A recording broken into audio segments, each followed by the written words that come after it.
what I wanted to do was I wanted to find some. I wanted I wanted to find one of these TikTok lenders, and I didn't find a specific video for us to debunk. But what I want to do, because everybody is so obsessed with the average home price, we're gonna debunk or break down for you guys, um, like as closely as we can, what the average home cost here in Colorado Springs would actually, what it would take to buy it. Hmm. Now, I can't tell people because I just don't know, like how much income do you need? There's so many specific things because it's dependent on credit, different things like that. What we're gonna do is we're gonna just kind of bring light as to, like, how much do you truly need to bring, and when you're calculating out the monthly payments, we can do a basic factor of, you want to have 2 or 3 to 4 times, probably that income of whatever you're paying on your mortgage. So what we were talking about is that in Colorado Springs, home prices have fallen from, I say, so like summer 2023, like around when I started over at Stone Gable, because every month we were doing these monthly meetings, and they would like be like, average days on market, average home price in Colorado Springs, and I distinctly remember around June or July of 2023, shortly after I joined Stone Gable, that the average home price in Colorado Springs was like 545,000. And you're talking about coming off of the tail end of COVID, where prices were super overinflated. They should have never been that high.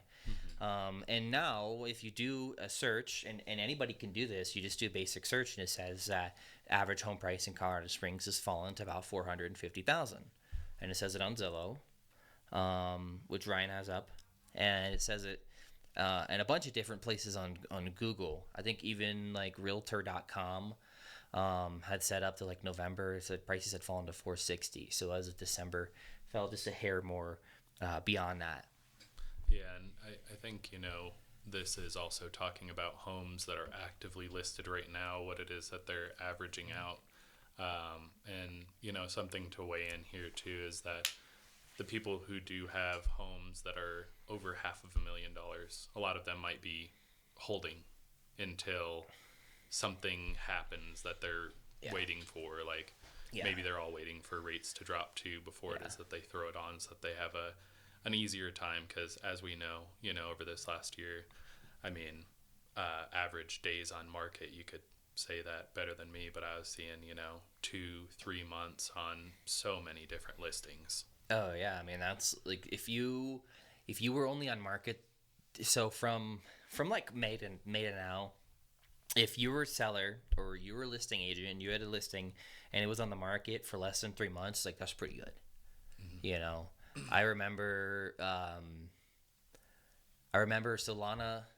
Lana Rodriguez had made a post. It might have been her husband, and they had sold this listing, and they were like, "Oh, we sold this listing in 59 days," which was actually at the time was the average days on market in Colorado Springs was 59 days, and they were like, we were able to, sell the house within the average, and that's crazy because as an agent, you would probably never be advertising like, "Oh, it only took me 2 months to sell your house," but that is unfortunately the market that we're in now. And so, people who don't fully understand that prices have fallen significantly.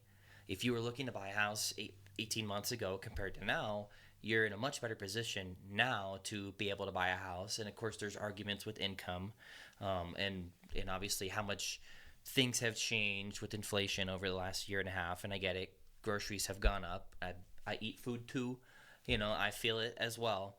But I think that when you're looking at a difference of like on the payment, $100,000 on the purchase price makes a huge difference. So that's what I wanted to kind of break down today. Yeah, Um, yeah, and I think with that, a good rule of thumb, for $100,000 increase in price, you can expect about $500-$600 difference, just yeah, with where we're at currently, with yeah, rates being in like the 5 to 7 range. yeah, yeah. And people might not like, how I would word it, but at the end of the day, if you're out there and you're looking to purchase a house, that 500, $600 dollars a month, that's money that you're saving, compared to somebody who maybe bought that exact same house down the street from you, 18 months ago. Their payment's going to be $500-600 higher. So, there's been benefits to waiting, and there's been benefits to people, doing what they need to do. And as I said, if you got to move, you got to move. Mm-hmm. So we're not here to say you're stupid for buying a house in 2023. No, it's you buy a house when you need to buy a house. It's just a matter of navigating it the best way possible. So what I wanted to ask you is, because I already know the answer to this question, but when people are asking you, or when you're talking to people, what are they assuming the down payment's going to cost them? Most people don't know, actually, and there's some confusion surrounding it, to be honest. Yeah. There's a lot of word going around, I guess kind of an old school way of buying houses was to put 20% down. A lot of people will have 7%. We even have a client right now who, like me and you do, who's actually saving up quite a bit of money in anticipation of maybe the closing costs won't be covered. And they don't really know exactly how much it is that they need to put aside. But, just based on this last year in general, as far as like closing costs are concerned, that can be anywhere between like 2 to 5% on average of Yeah. the home price. So basically, in order to find out what the math is on that, we'll do it for the 450,000, since we were just talking about that. 2% of 450,000 is $9,000 for closing costs, and Okay. it's just speaking very general, because there's a Yeah. lot of things that come into it, like Yeah. if the people are wanting to buy their interest rate down, or like what else is included, is there lender credits, like so many different ways to navigate each particular one. But generally speaking, you on the down payment side, you can get in with no money down. Yeah. You can get the down payment assistance programs. We did a Yeah. couple of those this year where Yeah. a lot of people were getting in a home with an FHA loan in the same way that our VA buyers were, Yeah. for the most part. Because there is fees that are involved with doing the down payment assistance. But Yeah. somebody who doesn't have a whole lot of money to bring to the table, maybe they've just got $5,000 and they're like, oh, well, I'm going to need, 30,000 or whatever number it is that they come up inside of their mind, where Sure. we're actually able to place them in a house with, they put a couple $1,000s down in earnest money.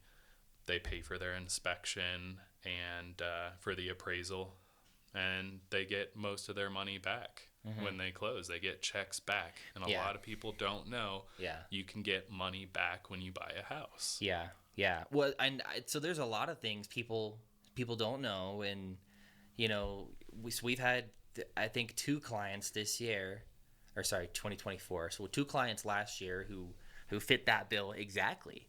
And we're not out here to say, hey, go through this program, because at the end of the day, our job is to make sure we're saving our people the most money. Our job is also to make sure that if my client wants that house, that we get that house. And if my client is okay paying, the little bit extra every month, then that's what we do. Mm-hmm. We get them the best possible deal for their unique situation. And without naming names, obviously we had a client that we did exactly that with, that went through this specific program, was not using a VA loan, was able to do zero down. You certainly do pay more on the interest rate, and then you do have to pay back that lump sum that they essentially front for you. But to be able to get yourself into a house, the one thing that I never really took into account before I got into real estate, I only know my own financial situation, right? Mm-hmm. So it can be very easy to judge other people, and to say, man, what the heck is that guy doing with his money? How do you not have any money in the bank for a down payment or to afford this or that? And when you start to work more closely with people when you're dealing with financials, you understand. I mean, everybody's in a totally different situation, and some people have really good income that are making 10, 12 grand a month and don't have the ability to let it sit in a savings account and let it build up. And so, the one thing that I would tell anybody is don't think that you can't buy a house just because of whatever situation that you're in. There's a loan program. Typically, there's a loan program that can work for most people. And if it can't, then we can try to negotiate some of that that we need to try to help get them approved. And I like that because we had a veteran who same deal. It was a 0%, $0 down payment, but we were able to get them not only $0 down, but through negotiations, no money out of pocket on like inspection and appraisal, and even earnest money. Is a thing that we can go to the listing agent and be like, look, I have this client, this is their situation, and this is what we need. Like they're fully qualified to buy the house, they make great money, but due to one thing or the other, their personal situation, they don't have a bunch of money sitting in the bank that they can, put forward on this transaction. And that's the scary thing that I think people get so caught up on is when you watch these TikTok realtors and these TikTok lenders, and they're like, oh yeah, because I mean, I even had it up right here when I because I'm on Zillow, uh, mortgage calculator. It defaults to 20%, right? And so these TikTok lenders are like, oh yeah, you want to buy a $450,000 house, you need $90,000 Yeah. plus your closing costs, plus you need earnest money, you need inspection money, you got to pay for your appraisal. So you're out there and you're telling people that you need $100,000 cash to buy a 4-bedroom house, and Yeah. that scares the crap out of people. It would Yeah. scare me too if I was a first time home buyer. That is where it gets hard in our world too. On the lending side is, anything that it is that you really say, if you're advertising, it kind of has to be something that somebody could actually get. So for most people, if they do put that much money down and they're qualified to buy a house, that is going to be a good position to where they're, not paying the mortgage insurance and stuff like that. Yeah, absolutely. Yeah. But a lot of the ways that we've quoted people out in 2024 was, and we have one particular person who said that they were qualified for 200,000, and the way that it was that the lender was structuring their pre-approval was based on worst case scenario, kind of like what it is that we're talking right now. They had them Yeah. at like the highest interest rate, like without paying any money to pay the rate down, stuff like that. And then once we actually spoke to them, we had their pre-approval up to 400,000, Yeah. just because we weren't quoting on what was generically like maybe we would this is what it would look like. It was a lot more specific on, yeah, we're gonna need the seller to come up with a little bit of concessions, and that will buy your interest rate down to this. Yeah. And it opened up so much more for them to look at, where before they felt discouraged, and then after talking with us, they went under contract and bought a house. Yeah. Yeah. And somebody who, had a little bit of flexibility, they did, I think a conventional or FHA loan. I can't remember. It was FHA. FHA. So you're talking about somebody who does have the money to put down on a house. Out there being told you can't buy a house. And I think the thing that we see all the time is we see people who are upset because it's like, well, I'm paying all this money in rent. Like, why can't I buy a house? It's like, well, no, you can. I don't know who's telling you can't, but like, unless you have a bunch of collections and your credit sucks, like, or you just switched from hourly to commission or whatever it is, you just switch to a sales job, is like, no, there should be no reason why you can't buy a house, especially if you're already making payments. So Yeah, and I also had that I understand the outlook on how you think that you can't do it, because yeah, before I bought my first house, I always had this idea that buying homes was some sort of like prestige, like yeah, elite moment, where yeah, my parents, they owned the home that I grew up in, and yeah, they were business owners, and I thought that I had to get myself to some yeah, certain level before I could buy. yeah, And when I went through the process, it was a lot easier than I thought it was. yeah. Yeah. So I do want to break down these numbers, but so when I bought my house, rates were a lot lower. But my wife and I were not working spectacular jobs. In fact, I remember I was making, I think I was making like $16 an hour, and my wife was making probably somewhere right around there, And I remember combined, I think we made like $70,000 a year, and we bought a house, it was like 300,000. We had a 3.25 interest rate, 3.25, and I never thought like we would be able to buy a house. And then the process was so easy. And I look back now, and obviously like we both make a little bit more money now, and we have our businesses, and it's wild to think that at 25 years old working an hourly job, I bought a house. Mm-hmm. So when I see people who have that mentality, or they're so beat down because of what they're seeing on social media and society's telling them you can't afford to buy a house, I feel bad, and it sucks to see that, because I think most people can. And I think that there's plenty of people who are happy out there renting their 2 bedroom apartment, and I'm not trying to convince anybody to buy. If you're happy with that, you should do that, because you probably can save money if you rent. But if you want something that's your own, and you're sick of living in a house or an apartment that someone else owns and not being able to do what you want, I mean, there's a lot of great positive things to buying a house. And so I'm going to plug in the calculator. 450,000, you don't need 90,000. So let's say we're going conventional, 3.5%. Well, Three and a the minimum on conventional is just three. FHA is what Yeah, I mean. yeah, yeah, Yeah. yeah. Okay. Because most of us are probably going to go FHA. And this just says yeah, so fixed. So 3.5%, $15,750. If we just go conventional, $13,500. There is still closing costs. So when you're getting quoted these things, someone's going to tell you, look at that number and then add like 10 grand on top of it, and then we're going to tell you not to do that, because we've never not been able to get it covered. And before you say anything, I was talking to a client that I'm going to list their house the other day, and they bought in 2021. The market was hot, and they were not able to get concessions. What he said, we had to cover all the closing costs in order to make the deal sweeter. Mm-hmm. I was like, well, it's actually not true. You probably could have just like added 5 or 10K to your offer, which would have changed your monthly payment $50 and saved that $9,000-10,000, because I think he said it was like $9,000 that they had paid.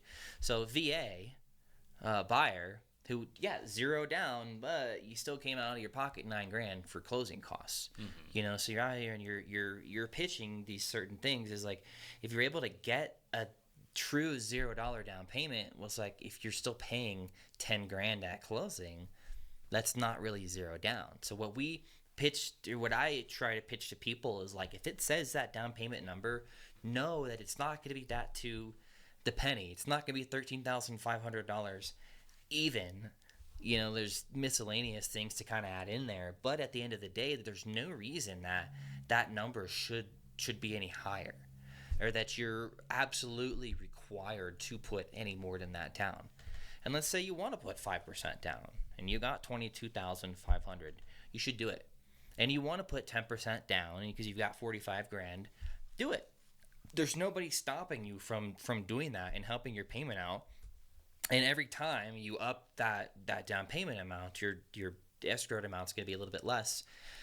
When I plug this in, it has our interest rate at 6.5. I put insurance at 1,500, and I did property tax for 2,200. The property tax, give or take, we've had some well under that, and then we've had some that were over that. We had the one in Aurora was like $6,000 a year for property tax. Here in Colorado Springs, I think 2,200 to 2,500 is probably fair. I don't think most people are paying more than like $200 a month in property tax.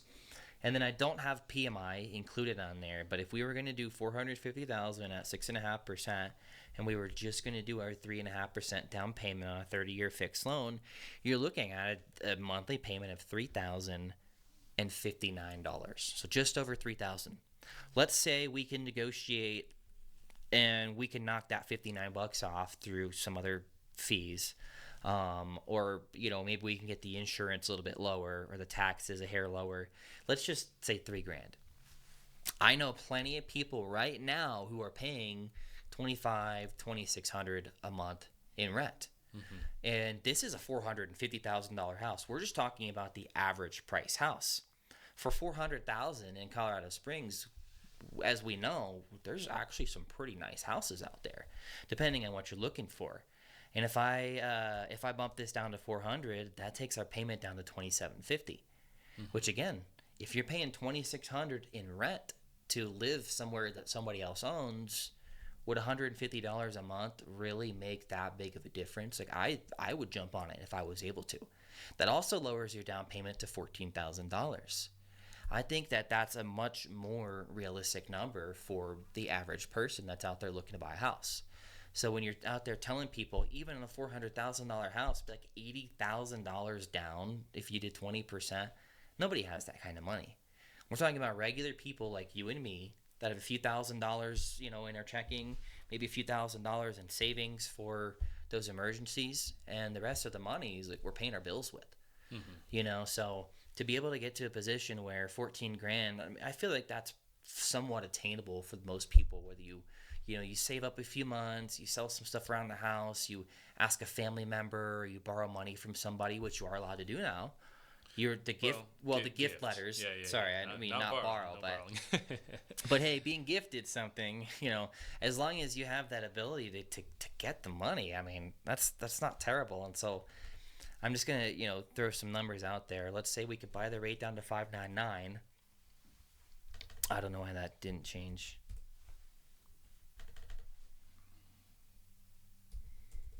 For some reason, it's not letting me change the interest rate. I don't know why. Oh, that's really strange. But it's like it goes down to about 2,600 bucks. It's the mortgage calculator. So let's say we get somebody at 599. Now for a $400,000 house with that minimum amount down, you're paying that 2,600 that you're paying at your house that you're renting or your 3-bedroom apartment. And I think that that's actually a very fair number for most people, because then you're able to actually build up equity and all the other things that we know you can do through buying a house. Yeah, and for the people who are, paying that much for rent and maybe holding off for whatever reason, something to consider with that is, yes, house prices do increase, but so does rent. Rent's going to go up too. So if you're at $2,500 now, what if it goes up to $3,000? Is there going to be a tipping point in the rent number that's going to push you out and be like, well, everywhere is expensive to rent, and then at that time, what are the house prices going to be? Yeah. Because truly, I don't think that home prices are going to continue falling forever.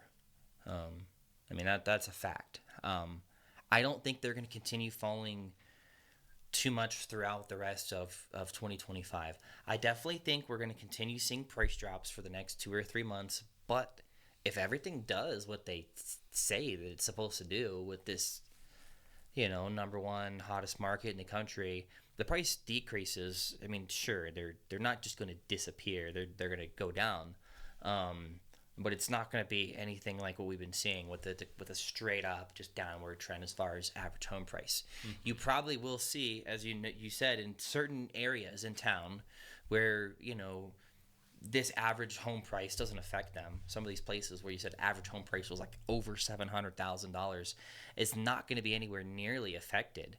But some of these other areas, it definitely will be. You're still going to see some price decreases, but in these areas where the average home price is $350,000, and you're dealing with somebody who is on a somewhat more fixed income, and then that $350,000 house jumps back up to $400,000, that hurts a lot of people who are in those lower price brackets compared to somebody who is already shopping at $600,000.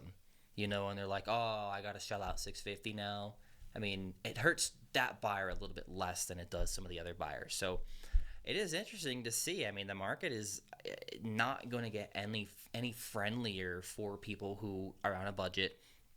If rates get better, yeah, that's going to help. But if rates get better, prices are going to go back up. Hmm. So I think that if somebody has the ability, you watch this video or you go on, plug in the numbers. You don't need 10, 20% down. Sure, you're going to escrow a little bit more, but it gets you in the house. If you can afford that monthly payment and the issue is just the down payment, well, I mean, there's a problem solver. Either you put the minimum amount down or we go through a DPA program. Hmm. If your concern is interest rate, we already have the fix for that because we can get concessions. If your worry is I'm VA and I don't have 10 grand that I can pay for my closing costs, boom, we have a fix for that too because we're able to get that money for people. Um, if you're watching these TikTok realtors and lenders, just know that these people, they may be licensed. I don't know. These people have no obligation to tell you, hey, I'm a licensed realtor.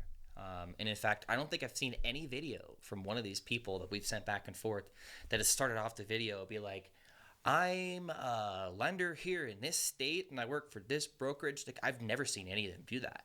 So I think that there is a point where you have to start to kind of question some of the credibility and put yourself forward and say, I need to look out for me, right? So do I just blindly believe what I'm hearing from some guy on TikTok that's telling me that I don't make enough money to buy a house and that I have to make $200,000 a year? Because you don't.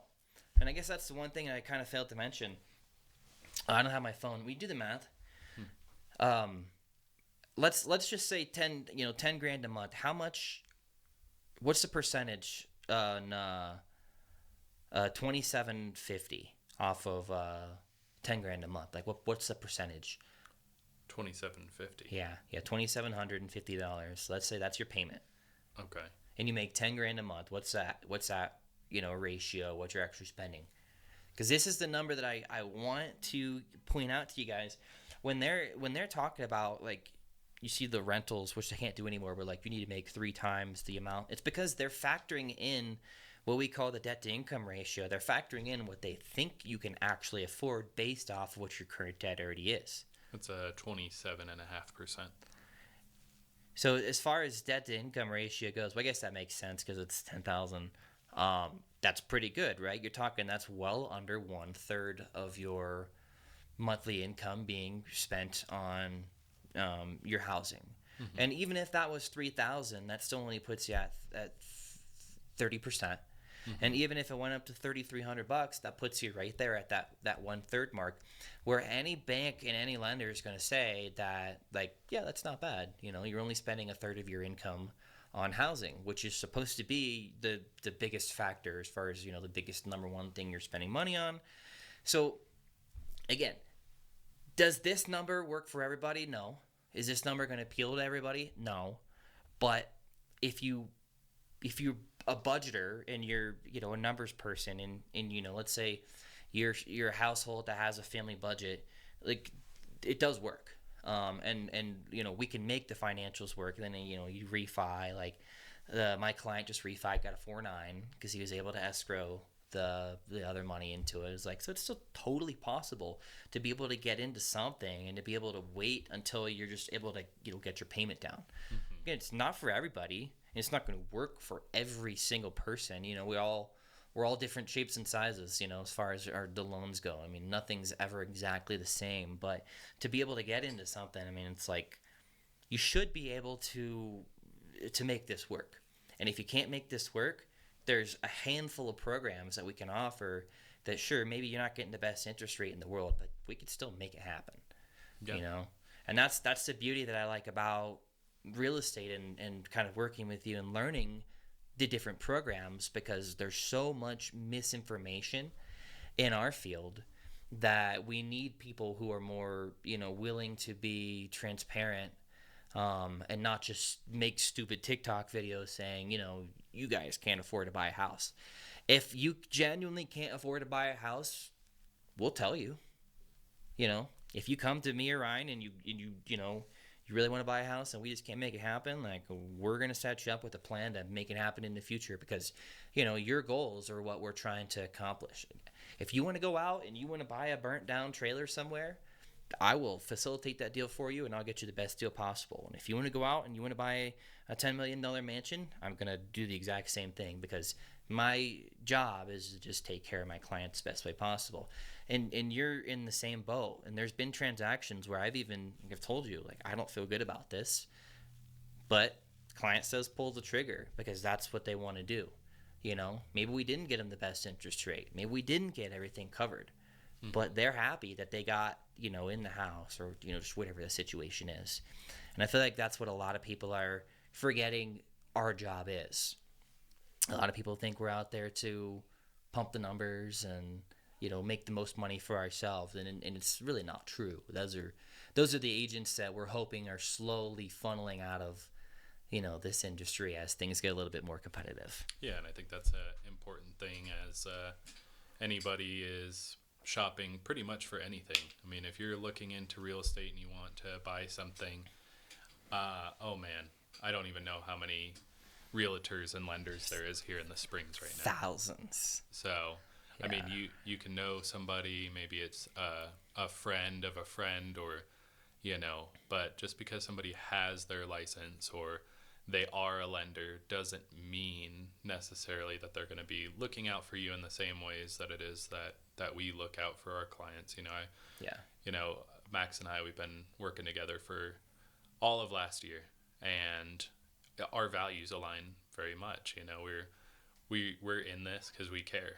We both of us come from sales backgrounds and in different fields and arenas, but coming into this truly is for the both of us just a place where we can really help.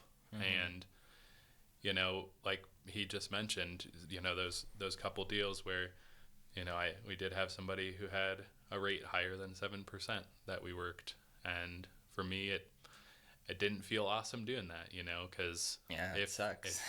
if you just would have that little bit extra money that you could get gifted from a family member or save up just for those couple months, because he actually did have pretty good income, Yeah. to where could have structured it that way and got the home. But everybody's situation is different, everybody's priorities are different, and when we are quoting anything out or talking about things, it's all custom tailored to you. So like you mentioned in the beginning of this video with these TikTok lenders and TikTok realtors with their overgeneralizations, it can scare a lot of people away. And we do frequently have people who tell us that, oh, I've worked with several different realtors and lenders, and I was told that I couldn't do it, but whatever. Let's see if we can get it done, and we do, because there's ways to navigate things. And somebody may come in to us and they're a veteran. They want to do the VA loan because they don't want to put any money down, but there might actually be something that's preventing them from using their VA benefits. To get that, but we dealt with. That does not mean you cannot buy a house with no money down. And a lot of lenders, they hear that, okay, this person's VA, let's see, oh, you don't qualify for VA, try back in 6 months, 7 months. Instead of, well, let's just get you on a different program instead of VA. Yeah. There's so many different options out there. And where I was going with, how Max and I's values align, you want to kind of inquire on that too. If you're interviewing realtors or you're talking to lenders, make sure that their values align with yours. There's some people with very big investor mindsets, and there's realtors and lenders that are absolutely in line with that particular type of client. And there's ones like Max and I who, regardless of the situation, we're just looking for the avenue that's going to put you into the home that you want to get in the best situation possible, and just be realistic like every step of the way. So I tell everybody, there's a lot of misinformation. Having a friend, because again, I work with a lot of people who are my friends and family. Having a friend that's kind of the insider, I could talk until I'm blue in the face, and you don't have to believe me, but I don't lie to people. I never misrepresent numbers, and so if you guys are ever interested in watching these videos, or you have a topic that you want us to tackle, I'd love to be able to prevent or provide more insight on some of these areas where I feel like people are genuinely getting, maybe not necessarily misguided, but it's just, a lot of realtors, I think, we don't like talking about our commissions and money and all these other things. And I'd rather be transparent as possible as far as what numbers truly look like, which is why I do the market update. I want everybody to know I'm not out here saying the market's good, the market's bad. I'm showing you just what the market's doing and how, I interpret those numbers. So again, anybody that's interested in, you get an idea, you want us to tackle it, shoot me a message. If you're ever interested in buying, selling, we are the dream team, and we can definitely get it done for you guys. So I appreciate anybody who watched and listened for sticking with us today, and we're gonna hopefully tackle some more ideas going forward. All right. Yeah. Thank you guys so much for watching. Cool.